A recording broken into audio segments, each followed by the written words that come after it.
Hey, welcome back to Carly Stevens Books. My name is Carly Stevens, of course, and today I'm going to present a video that I have wanted to make for actually a really long time and now seems like the best moment.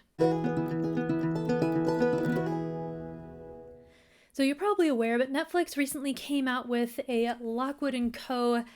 Series, and it is really good.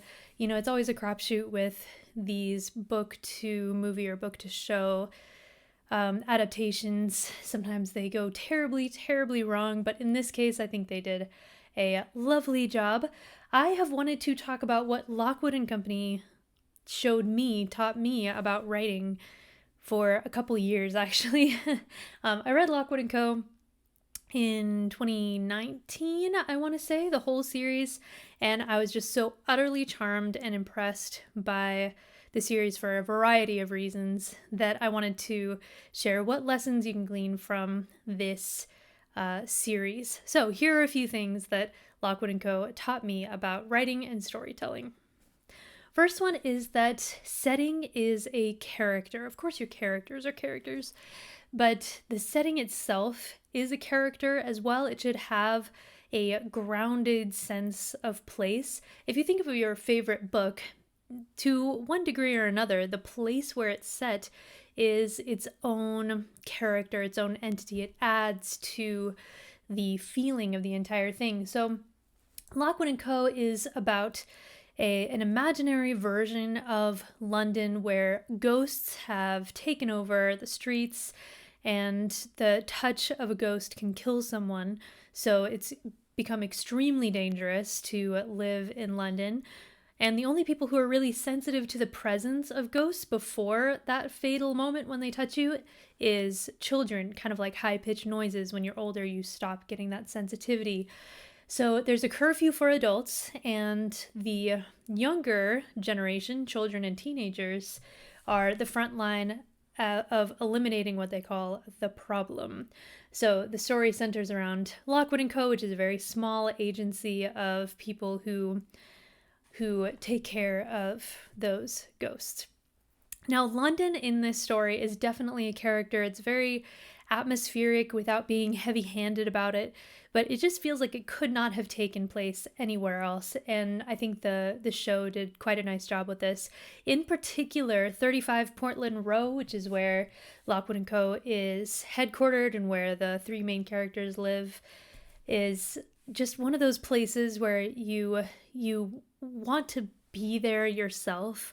And at one point in the series, it's threatened, and I thought, you better not do anything to 35 Portland Row, because I'm so attached to it as though it were its own character in the story. So just remembering that, yes, you have your characters, but there's more to love and be attached to and develop than just the characters themselves. Speaking of the characters, the second thing that I think Jonathan Stroud, the author of The Screaming Staircase and the other Lockwood & Co. books, does super well is differentiating his characters and making them very memorable immediately and distinct from one another. So one way that I think I've even described it on this channel already, that you can check if you're differentiating characters, is by something called the silhouette test, which I stole from a podcast called Writing Excuses, led by Brandon Sanderson and others. So if you haven't checked out that podcast, definitely do. But the silhouette test is if you were to line up your characters, could you tell the difference between them? So in art, of course, this is pretty obvious. You think about all the characters in Monsters, Inc. If you just looked at the silhouettes, you'd be able to tell who they were. If you think about Raiders of the Lost Ark, if you just lined up their silhouettes, you'd be able to tell who they were. A similar concept applies to writing as well, even though it's not a visual medium in the same way.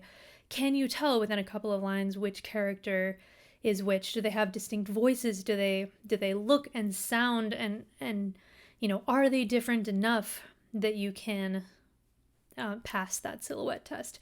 And that's definitely the case, both personality-wise and appearance-wise, for the characters in Lockwood & Co.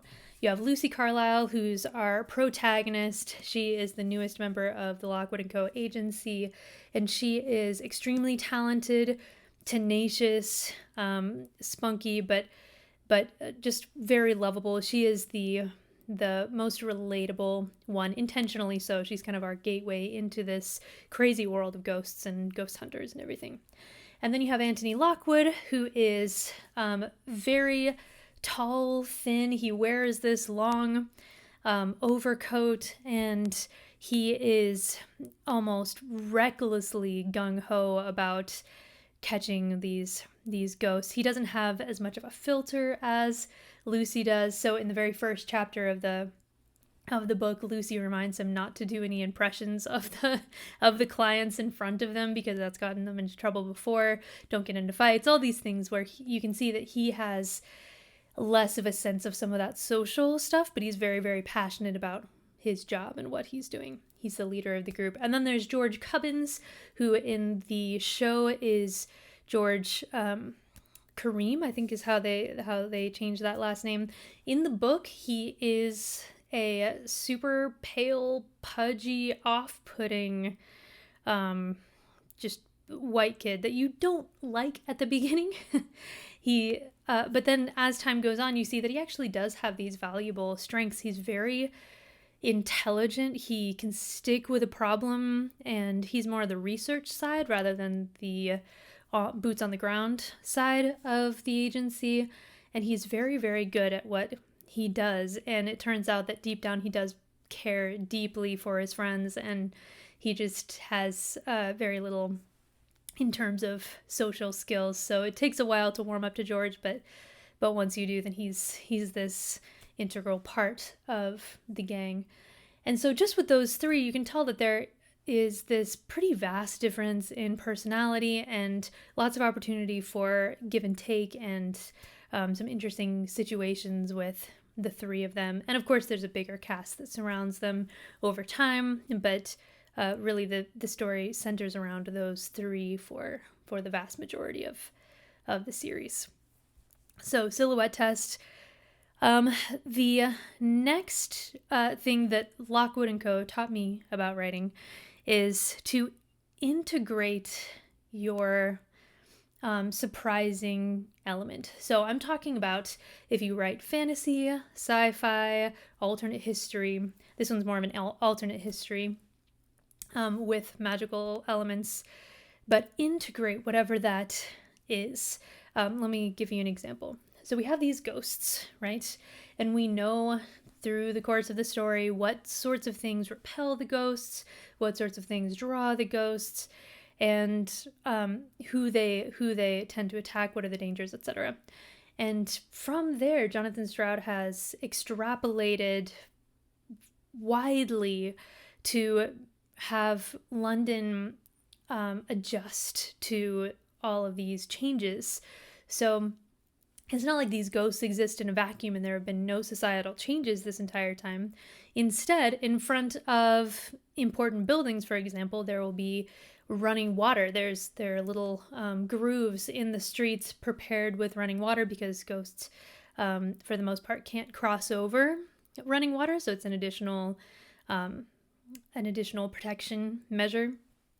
Also, the people who sell silver and iron chains and some of these things that are helpful against the ghosts, those people have made an absolute killing off of selling these things, and they are now these magnates within the city. And so all these different repercussions that go beyond, like who's capitalizing on this in terms of making money, who is being sacrificed for this, what does that mean for society as a whole? The more you can do that, the more people will buy into whatever the unusual thing is that your world or your characters has. So so for instance, in the Tanyuan Academy series, my YA fantasy series, people can go into this unreal space. It's kind of like The Matrix in the way that it works. You can enter into it, and if you get hurt there and you believe it, then you can get hurt in the real world. But it's something that you can create solely from your imagination, and only certain people are born with the ability to do this, and you can hone your skills at the Unreal. So as the years have gone on, and I came up with this idea way back when I was a teenager, in fact, the more societal repercussions have come to mind. Like, what does it mean if people can do this? Then what kinds of things would people use this for, or how would people use those who have that ability in their society? So they can enter dreams, for example, the dreams of other people, whether or not they have the ability normally to enter into the Unreal. What does that mean? Can you frighten or kill people who are asleep, even if they don't have this ability and they don't want to have any sort of conflict? Would people pay those with the talent to create dream experiences for people? You get the idea. And this is, I think, one of the things that differentiates better fantasy, better sci-fi, better alternative history from not as believable or accomplished fantasy, etc. So just something to think about. Think about the what ifs. What would this mean for a variety of sectors? And then the way, I am just so dang impressed, the way that Jonathan Stroud introduces the amount of all this information. He's trying to get across the personalities and backgrounds of all three main characters, the way that ghost hunting works, what you need it for, where the problem with the ghosts came from. I mean, there's just an enormous amount of exposition that needs to take place, as well as the bigger agencies that they're in competition with. But what he does is just, it's fantastic. The first few chapters are all just Lucy and Lockwood on a mission to exterminate a ghost from a house. So we see, rather than just hearing about the process, we see it in action in a way that reveals character and the way that they would deal with things differently. Lockwood, again, is more gung-ho. Lucy's a bit more cautious as they're going. So you see it in action, which makes it far more compelling and interesting, and it makes you ask questions rather than just being told all of these things. So several chapters build up on that, so you care about the characters, you're interested in this ghost hunting world, and all these things are established before he stops and then takes you back to Lucy's origin story. Like, what happened to lead up to this? And by the time he does that, you're actually interested. You want to know what her backstory is. You want to know more about the ghosts and how the ghost hunting agencies began and everything, rather than beginning with that before people have questions or before people care. And there were just several strengths of the way that this starts. Another one is by having only two characters that you're focused on, the two characters that matter the most in the series as a whole. They do, of course, mention George, who's the third, but if you were to say there are two main characters, it's these two, Lucy and Lockwood. And really focusing in just on them. So you have their personalities, you have their names, you have all these things about them before you start building a larger cast around them. Because sometimes what I see is people introducing too many characters at once. Maybe I've done this, it's very possible, I'm not sure. But if you do that, if you introduce too many characters at once, then it can be a little hard for people who are new to the world to know what or who to focus on. And it's easy to forget who's who. But here, there's just no way that you could forget who's who because it's established so strongly. I was happy to see in the Netflix show that they began exactly the same way that the book did, because it works not only in a book sense, but it's one of those things that translates really well into movies as well. So I was really, really pleased. For the most part, they just stuck to the book almost exactly beat for beat, because it is, again, one of those things that translates very nicely.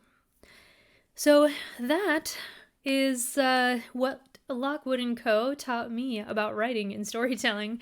If you want more of these, whatever taught me about writing, from Gordon Ramsay to Disney World to all kinds of stuff, Hallmark movies, then you can head over to the playlist in the English Nerd channel, the one that this sprang from, and I will continue to do more on this channel as well because I think it's really fun. And it's true that you can learn about writing and honestly about whatever it is that you are passionate about creatively from a huge variety of sources. It doesn't have to be, I learn about writing from books, although that is the case for this one.